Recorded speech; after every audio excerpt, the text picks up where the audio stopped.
Hello friends, very welcome to you all. आज आपकी income tax की सेकंड वीडियो है, जहां हम बात करने वाले हैं सेक्शन नंबर 5 के बारे में। क्योंकि हमने सेक्शन नंबर 1 से लेकर 4 तक सारा कवर कर लिया है। अब हम बात करेंगे सेक्शन नंबर 5 के बारे में। तो पहले बात कर लेते हैं सेक्शन नंबर 5 किस चीज़ से डील करता है सर। तो सेक्शन नंबर 5 का जो नाम है पहले आप वो देखो। सेक्शन 5 है स्कोप ऑफ टोटल इनकम। इसका मतलब होता है कि आपने टोटल इनकम कमाई तो कौन सा टोटल इनकम किन किन पर्सन के हाथ में टैक्सेबल होगा। ऐसा ज़रूरी नहीं है कि सारी इनकम मेरे हाथ में टैक्सेबल होंगी ही होंगी, या ऐसा ज़रूरी बिल्कुल भी नहीं है कि आप जो इनकम कमा रहे हो सारा इनकम आपके लिए टैक्सेबल है। तो यहाँ पे क्या हुआ है, सेक्शन 5 3 तरह से कैटेगराइज करता है पर्सन को। वो 3 नाम क्या है? Ordinary resident, not an ordinary resident और तीसरा है नॉन रेसिडेंट। अब ऑर्डिनरी रेसिडेंट क्या होती है इसके बारे में हम बात करेंगे सेक्शन नंबर 6 में। नॉट एन ऑर्डिनरी क्या होती है 6 में ही बात करेंगे, और नॉन रेसिडेंट क्या होता है इसके बारे में भी हम सेक्शन नंबर 6 में बात करेंगे। तो अभी हमें ये नहीं जानना है कि ऑर्डिनरी, नॉट एन ऑर्डिनरी और नॉन रेसिडेंट किसे कहते हैं। अभी हमारा पर्पस है कि ये 3 पर्सन के हिसाब से कैटेगराइज किया गया है सेक्शन नंबर 5 के अंदर। अब इन 3 पर्सन के लिए कौन कौन सी इनकम आपके हैंड में टैक्सेबल की जाएगी, मतलब कि ऐड की जाएगी। क्योंकि देखो, जो इनकम मेरे हाथों में ऐड की जाएगी उसके ऊपर मैं इनकम टैक्स दूंगा। तो आपको यहाँ निकालना क्या है कि ऑर्डिनरी रेसिडेंट के लिए कौन कौन सी इनकम आप उसकी टोटल इनकम में ऐड कर देते हो तो उसके ऊपर टैक्स निकाला जाएगा और फिर इसको पे किया जाएगा। सेम नॉट एंड ऑर्डिनरी के लिए कौन कौन सी इनकम उसके इनकम में ऐड की जाती है, ये आपको सेक्शन नंबर 5 बताएगा, और क्या क्या पॉइंट है वो हम देखेंगे इस वीडियो में। वैसे ही नॉन रेसिडेंट, तो आपको यहाँ बताया जाएगा कुछ पॉइंट जिससे आप ये पता कर पाओगे कि क्या क्या पॉइंट्स हैं इन तीनों के लिए।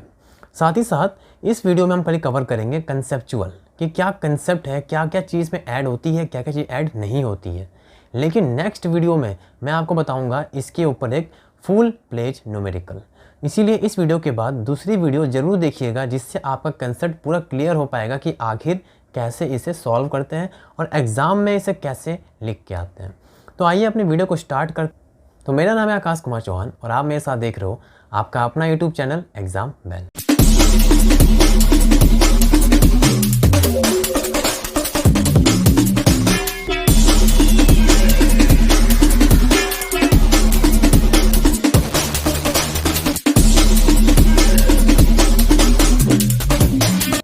तो आइए देखते हैं। देखो, बिल्कुल इजी टॉपिक है, 10 मिनट के अंदर कवर हो जाएगा। तो बिल्कुल भी हड़वाइए मत, स्किप मत करिए वीडियो को, लास्ट तक देखिए। सारे कंसेप्ट मैं आपको बहुत ही आसान तरीके से समझाऊंगा और आप इसे समझ भी पाओगे। तो आओ देखते हैं। ऑर्डिनरी रेसिडेंट, मैं अभी यहाँ लिख रहा हूँ एक पॉइंट, और वो पॉइंट आप खाली याद रखना। अभी मैंने कहा ग्लोबल इनकम, अगर आप ऑर्डिनरी रेसिडेंट हो तो आप इंडिया में नहीं पूरे वर्ल्ड में कहीं पे भी पैसा कमाते हो तो वो इनकम आपके हेड में इंक्लूड कर दी जाएगी, आपके टोटल इनकम में जोड़ दी जाएगी। मतलब कि उसके ऊपर आपको टैक्स पे करना होगा। क्या मतलब हुआ? अगर आप ऑर्डिनरी रेसिडेंट हो, कैसी भी इनकम हो, कहीं की भी इनकम हो, आपके टोटल इनकम में उसे ऐड किया जाएगा और आप उस पर टैक्स पे करोगे। क्लियर है? आगे बात करते हैं नॉट ऑर्डिनरी के लिए। तो नॉट ऑर्डिनरी से अच्छा है कि हम बात कर लें नॉन रेसिडेंट के लिए, क्योंकि इसके कुछ पॉइंट ऑर्डिनरी में पूरे कॉपी पेस्ट होते हैं। तो आओ हम बात कर लेते हैं नॉन रेसिडेंट के लिए। क्लियर है? तो पहला पॉइंट है इनकम रिसीव्ड और deemed to be received in India during the previous year।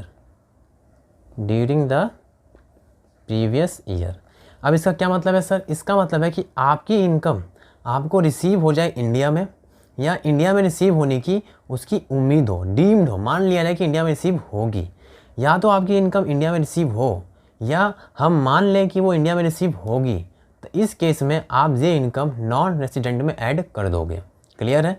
यही पॉइंट अगर मैं बात करूं ऑर्डिनरी के लिए, तो क्या ये पॉइंट ऑर्डिनरी में ऐड होगा? बिल्कुल होगा, क्योंकि ऑर्डिनरी में क्या है, ग्लोबल इनकम। फिलहाल तो ये इनकम इंडिया की ही है, तो ग्लोबल इनकम में क्या होगा, इंडिया की हो चाहे इंडिया की ना हो, अगर आप कमा रहे हो तो आपके में ऐड होगा। तो ये पॉइंट ऑर्डिनरी के लिए भी है और ये पॉइंट नॉन रेसिडेंट के लिए भी है। क्या पॉइंट है कि अगर आपने इनकम कमाया और वो इनकम आपको इंडिया में रिसीव हो रही है, या हम मान लें कि आपको इंडिया में रिसीव होगी, तो ये पॉइंट नॉन रेसिडेंट के लिए ऐड कर दिया जाएगा उसके इनकम में, और हम उस इनकम के ऊपर टैक्स पे करेंगे। क्लियर है। जो सेकंड पॉइंट है वो है इनकम अराइज और deemed to accrued to arise in India during the previous year। अब ये पॉइंट क्या है सर, ये पॉइंट है कि आपको जो इनकम है मिल कहाँ रही है पता नहीं, लेकिन वो इनकम आपको इंडिया से आ रही है। अगर वो इनकम आपको इंडिया में से आ रही है तो इस केस में ये इनकम भी आपके टोटल इनकम में इंक्लूड की जाएगी। देखो पहले पॉइंट में और दूसरे पॉइंट में क्या अंतर है। पहला पॉइंट क्या है, इनकम कहीं से भी आ सकती है लेकिन आपको मिल रही है इंडिया में। तो अगर मैं आपसे कहूँ कि ऑस्ट्रेलिया की इनकम आपको इंडिया में मिल रही है तो ये इनकम आपकी इनकम में ऐड कर दी जाएगी अगर आप नॉन रेसिडेंट हो तो। सेकंड पॉइंट बोलता है कि आप ऑस्ट्रेलिया में हो और लेकिन आपको जो इनकम है वो अराइज हो रही है, वो इनकम आपको मिल रही है इंडिया से। तो मिली कहाँ पे है, ऑस्ट्रेलिया में, लेकिन आ कहाँ से रही है, इंडिया में से। तो ऐसे इनकम को भी हम ऐड कर देंगे नॉन रेसिडेंट के लिए। क्लियर हुआ। दोनों में आपको दिखा अंतर क्या है। एक में क्या है, रिसीव इंडिया में है, कहाँ से आ रही है पता नहीं। एक में क्या है कि आ रही है इंडिया से, कहाँ जा रही है पता नहीं। तो दोनों इनकम नॉन रेसिडेंट के लिए ऐड किए जाते हैं। क्लियर है। बस यही दो पॉइंट है नॉन रेसिडेंट के लिए। क्लियर एकदम। अगर मैं आपसे बोलूँ कि ये दोनों पॉइंट क्या ऑर्डिनरी में होंगे, तो होंगे ही होंगे, 100% श्योर रहेगा, क्योंकि ऑर्डिनरी में ग्लोबल इनकम ऐड की जाती है। ब्रह्मांड की सारी इनकम अगर आप कमा रहे हो, कहीं पे भी कमा रहे हो और आप ऑर्डिनरी रेसिडेंट हो, तो सारी इनकम आपके इनकम में ऐड कर दी जाएगी और आप उस पर टैक्स पे करोगे। क्लियर है। यही दो पॉइंट आप ऑर्डिनरी में भी कॉपी कर दो। देखा कितना आसान है। ये दोनों पॉइंट आपको ऑर्डिनरी में और नॉट एंड ऑर्डिनरी में कॉपी करनी है, कोई बड़ी बात नहीं थी इसके पीछे। हमने दो पॉइंट पढ़ा और दोनों पॉइंट से हमारा तीनों पॉइंट कवर हो गया, ऑर्डिनरी के लिए भी, नॉट ऑर्डिनरी के लिए भी और नॉन रेसिडेंट के लिए भी। अब वो करना क्या है, इसमें खाली हम एक तीसरा पॉइंट ऐड करेंगे नॉट एंड ऑर्डिनरी के लिए।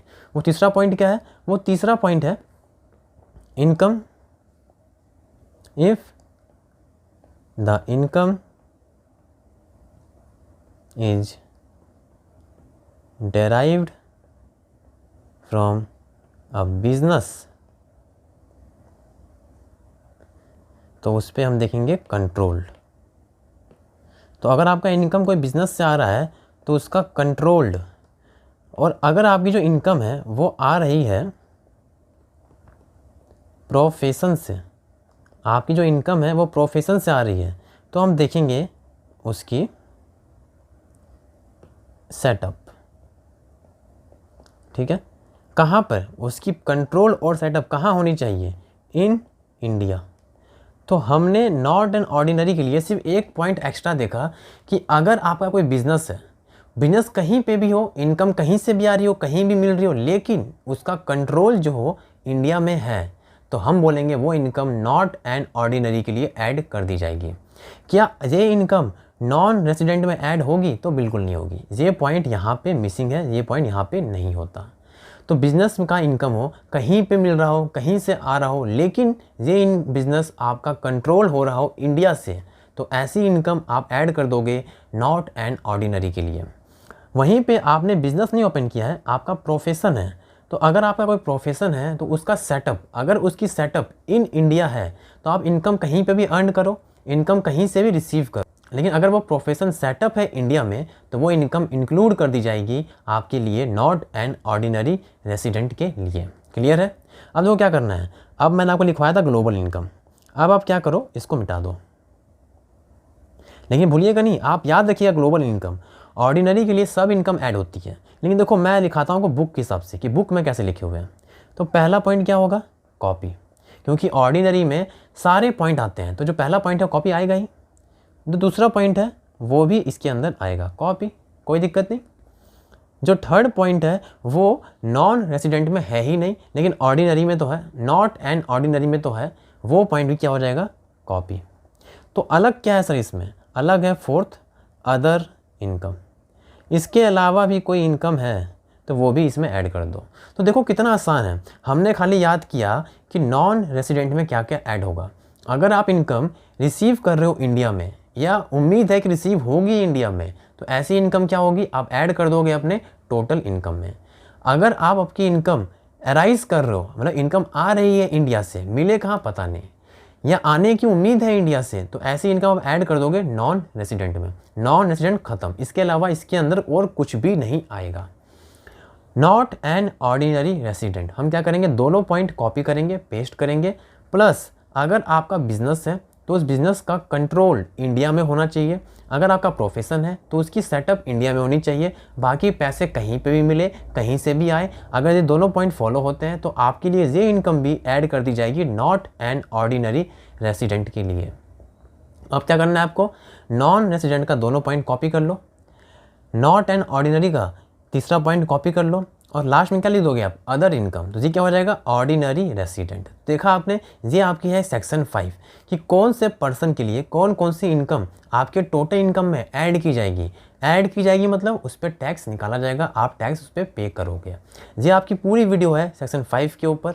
अगर आपको ये वीडियो अच्छी लगी हो, वीडियो को लाइक करिएगा, चैनल पे नए हो चैनल को सब्सक्राइब कर ले, क्योंकि आपको इस चैनल पे इनकम टैक्स की हर दिन रेगुलर आपको एक वीडियो मिलने ही वाली है। ये मैंने आपसे प्रॉमिस किया है और आपको मेरे प्रॉमिस निभाता रहूँगा और आपको ये वीडियो प्रोवाइड करते रहूँगा। तो हमारे चैनल को सब्सक्राइब करना बिल्कुल ना भूलें, जिससे आप ले पाओगे इनकम टैक्स की सारी वीडियो फ्री ऑफ कॉस्ट। अब मिलते हैं एक नई वीडियो में जहाँ मैं आपको सिखाऊंगा इसके ऊपर न्यूमेरिकल, क्योंकि थ्योरी से अपना काम नहीं चलने वाला। इसके ऊपर कई बार 8 नंबर का आपको न्यूमेरिकल दी जाता है, तो इसको बिल्कुल भी हल्के में ना लें। इसके ऊपर न्यूमेरिकल देखें, जिससे आप समझ पाओगे कि ये थ्योरी आप न्यूमेरिकल में कैसे यूज़ करोगे। मैं आपको सिखाऊंगा एग्जाम के पॉइंट ऑफ व्यू से, पूरे फॉर्मेट के साथ, सब चीज़ के साथ, स्टेप बाय स्टेप आपको पूरे न्यूमेरिकल सिखाऊंगा। तो मिलते हैं एक नई वीडियो में, तब तक के लिए thank you and have a nice day.